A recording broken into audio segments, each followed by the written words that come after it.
ലോകത്ത് ഒരുപാട് നേതാക്കളും അനുയായികളും കടന്നു പോയിട്ടുണ്ട്. പക്ഷേ റസൂലിൻ്റെയും അവിടുത്തെ അനുയായികളുടെയും സമീപനം ചരിത്രത്താളുകളിൽ സമാനതകളില്ലാത്തതാണ്.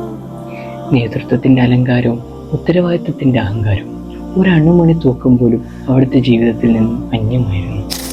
തൂക്കുകയർ മുന്നിൽ കിടന്നാടുമ്പോഴും മോചനത്തിനായി മുഹമ്മദിനെ സ്വല്ലല്ലാഹു അലൈഹി വസല്ലം ഈ ഒരു അവസ്ഥയിൽ സങ്കല്പിക്കണമെന്ന ശത്രുസൈന്യത്തിൻ്റെ വാഗ്ദാനത്തിന് മുന്നിൽ മഹാനായ ഹുദൈബ റളിയല്ലാഹു അൻഹു നൽകുന്ന മറുപടി അത്യത്ഭുതകരമാണ്.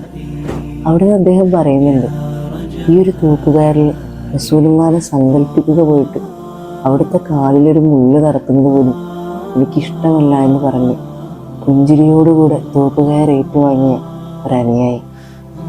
ഇതുപോലൊരനുയായിയെ ഏത് ചരിത്ര താളുകളിൽ നിന്നാണ് നമുക്ക് ചികഞ്ഞെടുക്കാൻ സാധിക്കുക? അവിടുത്തെ അധരമണികളെ അക്ഷരം പടി അനുധാവനം ചെയ്യുകയും ജീവിതം നേതാവിന് സമർപ്പിച്ച ഒരു കൂട്ടം വലിയ അനുയായി. അതിനെല്ലാം അപ്പുറം അനുയായികളുടെ അസാന്നിധ്യം പോലും കാര്യഗൗരവത്തോടുകൂടി ചോദിച്ചറിയുകയും അവരിലേക്ക് കടന്നു ചെന്ന് അവരുടെ കാര്യങ്ങളിൽ ഇടപെടുകയും അവരിൽ ഒരാളായി ജീവിച്ച് കാണിക്കുകയും ചെയ്ത ഒരു നേതാവിനെയാണ് മദീന ലോകത്തിന് സമർപ്പിക്കുന്നത്.